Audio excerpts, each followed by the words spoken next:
Assalamualaikum warahmatullahi wabarakatuh. Nama saya Aizat bin Muhammad atau lebih dikenali sebagai Zat Muhammad. Pada slot kali ini, kita akan membicarakan tentang listing. Listing adalah senarai hartanah yang diperolehi oleh ejen hartanah. Listing sangat penting kepada ejen. Dengan lain perkataan, ada listing, ada komisen. Tiada listing, tiada komisen. Listing ini diperolehi secara terus oleh ejen daripada pemilik ataupun melalui ejen-ejen hartanah yang lain secara co-agency. Ejen yang berjaya biasanya mempunyai listing yang banyak dan mencukupi pada satu-satu masa. Anggaran listing yang mereka perlu ada adalah dalam 50 hingga 80 listing. Ini adalah campuran dari listing sendiri dan listing-listing dari ejen-ejen lain. Terdapat berbagai jenis listing. Di antaranya ialah exclusive listing, sole listing, sole joint agency listing dan general listing. Cuma pada slot kali ini, saya akan membicarakan berkenaan dengan exclusive listing dengan lebih detail. Exclusive listing. Pemilik memberi kebenaran kepada satu ejen sahaja dengan tempoh yang dipersetujui. Pemilik tiada hak untuk menjual secara terus. Sekiranya pemilik ada pembeli dan menjual hartanahnya sendiri, ejen tetap akan memperolehi komisen. Sole listing sama dengan exclusive listing, cuma pemilik boleh menjual terus hartanahnya dan tiada komisen akan diberikan kepada ejen yang dilantik. Sole joint agency listing adalah variasi kepada sole listing. Ejen dan pemilik bekerjasama menjual properti dan komisen ikut perjanjian yang ditandatangani bersama. General atau open listing. Pemilik memberi kebenaran kepada beberapa ejen. Hanya ejen yang berjaya menjual akan memperolehi komisen. Kelemahannya, ejen-ejen yang dilantik akan berlumba-lumba menjual listing tersebut tanpa menghiraukan tentang harga yang telah ditetapkan oleh pemilik. Ejen guna konsep siapa jual cepat, dia dapat komisen. Tindakan ini akan memungkinkan pemilik tidak akan dapat menjual hartanahnya pada harga yang dikendaki. Ini disebabkan pertandingan yang tidak sihat tadi. Pemilik tiada privasi. Ini disebabkan ramainya ejen yang dilantik oleh pemilik. Pemilik perlu melayan berbagai kerana ejen-ejen tersebut. Kelebihan exclusive listing. Harga boleh dikawal. Pertama, pemilik hanya melantik dan berurusan dengan seorang ejen saja. Kedua, hanya satu banner sahaja digantung pada hartanah pemilik. Ketiga, pemilik tidak nampak terdesak untuk menjual. Keempat, berlaku pengawalan harga yang dapat menjual pada harga yang diingini. Privacy. Pertama, ejen akan berurusan terus dengan pemilik dan menjaga privasi pemilik. Kedua, sekiranya ada penawaran dari mana-mana pihak terus kepada pemilik, maka pemilik boleh meminta mereka berurusan dengan ejen hartanah yang telah dilantik. Ejen eksklusif akan berkongsi listing dengan ejen-ejen hartanah yang lain secara co-agency. Cara ini akan dapat memastikan listing tersebut terjual dengan cepat dalam masa yang singkat. Kos pengiklanan. Pertama, ejen akan membuat sebanyak mungkin pelaburan dalam pengiklanan bagi memastikan listing tersebut terjual dengan cepat. Kedua, semua kos-kos iklan akan ditanggung oleh ejen tersebut. Ketiga, pemilik tidak perlu keluarkan sebarang kos untuk tujuan ini. Dan ketiga, melantik ejen. Follow up. Pelantikan ini memudahkan pemilik membuat follow-up dengan ejen. Pertama, mengenai medium iklan yang digunakan. Kedua, mengenai strategi yang dirancang dan dijalankan oleh ejen. Ketiga, mengenai kos iklan. Keempat, status prospek yang berminat dengan hartanah tersebut. 5. Semua ini dapat membina hubungan yang baik antara pemilik dan ejen. Quality listing, faktor-faktor yang mempengaruhinya. Lokasi. Lokasi merupakan antara faktor utama dalam menentukan nilai hartanah. Hartanah di pusat bandar lebih tinggi nilainya berbanding dengan luar bandar. Namun, lokasi yang berdekatan dengan suatu yang tidak disenangi seperti tanah perkuburan, stesen kuasa atau kawasan pelupusan sisa, ini boleh menjejaskan nilai hartanah tersebut. Kemudahan asas dan kemudahan jalan raya.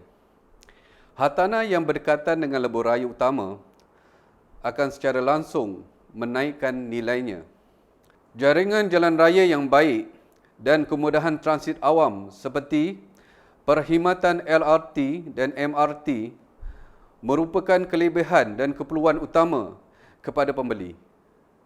Ramai pembeli membuat keputusan mereka berdasarkan penjimatan kos dan masa yang diperlukan untuk ke tempat kerja. Lokasi yang hampir dengan kemudahan asas seperti klinik dan hospital, institut pendidikan dan sekolah juga boleh menaikkan nilai hartanah. Tempat-tempat yang dipanggil hotspot ini menjadikan suatu hartanah itu digemari dan amat sesuai untuk didiami. Maintenance. Apabila usia hartanah meningkat, dia mungkin dibelenggu oleh masalah yang perlu ditangani, iaitu daripada sistem pipe hingga ke atap dan umpamanya. Maintenance yang berterusan dan sentiasa diperiksa bagi tujuan mengesan sebarang kerosakan. Hartanah yang diselenggara dengan baik akan memperolehi penilaian yang lebih baik dalam jangka masa panjang berbanding dengan hartanah yang terbiar dan banyak kerosakan. Pengubahsuaian. Nilai sesuatu hartanah juga akan mengambil kira kerja-kerja pengubahsuaian yang telah dibuat. Ianya juga akan meningkatkan nilai estetik dan kesesuaian sesebuah hartanah tersebut seperti: pertama, pembinaan lantai yang baru. Kedua, penyambungan bangunan yang mendapat permit. Ketiga, kabinet dan almari pakaian terbina. Keempat, ceiling plaster. Kelima, jerigi. Keenam, sistem penggera. Ketujuh, sistem pintu pagar automatik. Kebiasaan penilai akan memberikan nilaian tambahan sekiranya terdapat pengubahsuaian dalam sesebuah hartanah ataupun rumah. Kita biasa mendengar mengenai rumah-rumah yang biasa dibina berapa dekad yang lalu tapi masih mampu menarik harga premium disebabkan kualiti bahan binaan, kemahiran kerja dan rekod bentuk strukturnya. Rumah teres berusia berdekad di Taman Tun Dr. Ismail dan Bangsa merupakan contoh yang terbaik. Unit-unit ini mungkin sekadar rumah asas sahaja, tetapi harganya sekarang sekurang-kurangnya RM1.5 juta setiap satu. Sebaliknya, ramai pembeli merungut bahawa ada unit-unit mahal yang ditawarkan oleh pemaju mempunyai kualiti bahan binaan yang sederhana akibat penggunaan bahan yang kurang berkualiti. Ini dilakukan pemaju adalah semata-mata untuk mengurangkan kos. Maka pembeli mesti membuat pemeriksaan teliti terlebih dahulu mengenai perkara ini. Faktor tambahan, pemilik dan pembeli. Pemilik dan pembeli yang dapat memberi kerjasama boleh berunding terutama dari segi harga akan memudahkan urusan jual beli. Pengurusan listing. Pengurusan listing ialah urusan-urusan atau skop kerja yang perlu dilakukan oleh seorang ejen hartanah dari seawal mendapat listing sehingga terjualnya listing tersebut, yang kemudiannya akan melibatkan proses pinjaman perumahan dan Sales Purchase Agreement (SPA). Pertama, mendapatkan listing.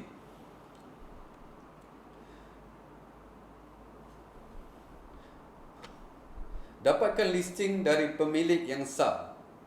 Dapatkan butiran pemilik seperti nama, alamat, nombor handphone, email dan sebagainya. Dapatkan butiran hartanah yang tepat seperti jenis hartanah. Contohnya single, double, terrace, semi-D, banglo dan sebagainya. Status hartanah, freehold, leasehold, Malay Reserve. Keluasan, land area dan build up area. Jumlah bilik dan bilik air. Ada renovasi dan berapa kosnya. Ada perabot atau tidak. Dapatkan maklumat kebenaran asas. Dapatkan maklumat asas jalan raya dan dapatkan maklumat akses jalan raya, dan yang penting berapakah harga jual, iaitu asking price. Ejen dikendaki membuat pembandingan harga melalui portal iklan seperti iProperty, Mudah.my dan Property Guru. Ejen juga boleh menggunakan aplikasi Bricks sebagai panduan untuk mendapatkan nilai harga. Tapi yang penting, dapatkan market value yang sebenar dari bank dan valuer. Inspection listing. Pemilik dikendaki menandatangani Letter of Appointment (ATS). Dapatkan dokumen dari pemilik seperti salinan IC, Sales and Purchase Agreement. Dapatkan senarai barang dan kelengkapan yang hendak dijual bersama seperti penghawa dingin, kitchen cabinet dan sebagainya. Ambil gambar atau video untuk gambar depan rumah dan setiap ruang seperti nombor rumah, tanda jalan, ruang tamu, dapur, pandangan luar dan lain-lain area yang difikirkan perlu. Periksa jika ada kerosakan, defek dan siapa yang akan membayar untuk membaikinya, sama ada pembeli atau pemilik. Pemasaran listing. Ada beberapa kaedah. Pertama, daftar dan guna portal hartanah seperti Mudah.my, iProperty dan Property Guru. Kedua, media sosial seperti Facebook, Instagram dan bina sendiri blog atau website untuk tujuan promosi dan iklan. Ketiga, flyer dan banner. Dan yang keempat, sertai aktiviti kemasyarakatan dan membina jaringan, iaitu network. Ejen kena membuat buyer scanning, iaitu periksa kelayakan pinjaman, debt service ratio DSR, rekod sikris, SITOS dan PTPTN pembeli. Jangan lupa bawa rentek, exclusive appointment letter, viewing form semasa membuat viewing. Pastikan ejen sampai 30 minit awal untuk pastikan keadaan rumah dalam keadaan kemas. Hadkan masa viewing 15 hingga 30 minit sahaja. Semasa viewing, ejen kena terangkan kelebihan rumah seperti kemudahan dan pembangunan yang ada di sekitar kawasan tersebut. Proses membeli dan pemilikan harta, deposit dan kos yang perlu disediakan oleh pembeli. Dapatkan earnest deposit. Meminta prospek tanda tangan Letter of Offer to Purchase (OTP), di mana pembeli dikendaki menyediakan earnest deposit sebanyak 3.18% dari harga jualan hartanah dan baki deposit sebanyak 6.82% perlu dijelaskan semasa menandatangani Sales and Purchase Agreement SPA. Pastikan pembeli faham kandungan Letter of Offer to Purchase OTP. Sekiranya pembeli batalkan transaksi, deposit yang dibayar akan hangus dan deposit tadi akan dibagikan kepada 50% kepada pemilik dan 50% kepada agensi. Sekiranya loan pembeli tidak diluluskan, earnest deposit sebanyak 3.18 tadi akan dikembalikan sepenuhnya kepada pembeli. Jika pembeli menggunakan cek untuk membayar earnest deposit, cek perlulah ditulis atas nama agensi. Minta salinan IC pembeli untuk urusan SPA. Kemudian ejen akan berjumpa dengan pemilik untuk tanda tangan Letter of Offer to Purchase OTP dan dapatkan salinan IC pemilik. Permohonan pinjaman perumahan.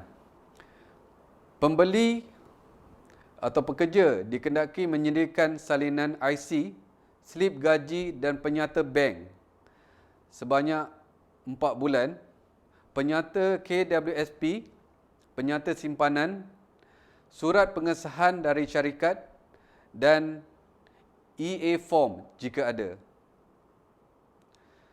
Bagi pembeli yang bekerja sendiri, dikendaki untuk menyediakan dokumen seperti salinan IC, Form 24, Form 49, BE form dan tax receipt, penyata bank syarikat, penyata bank individu dan dokumen tambahan seperti tabung haji dan ASB. Serahkan dokumen kepada banker pilihan dan buat susulan dengan bantuan ejen. Pastikan pinjaman diluluskan dalam tempoh 21 hari. Pembeli menandatangani Letter of Offer dari pihak bank yang meluluskan pinjaman. Jika pinjaman tidak diluluskan, pembeli perlu mendapatkan rejection letter dari bank untuk mendapatkan refund deposit. Penyediaan SPA. Ejen perlu serahkan dokumen kepada peguam seperti salinan IC pemilik dan pembeli, Letter of Offer to Purchase OTP, Sales dan Purchase Agreement lama, grant lama dan cukai pintu atau cukai tanah.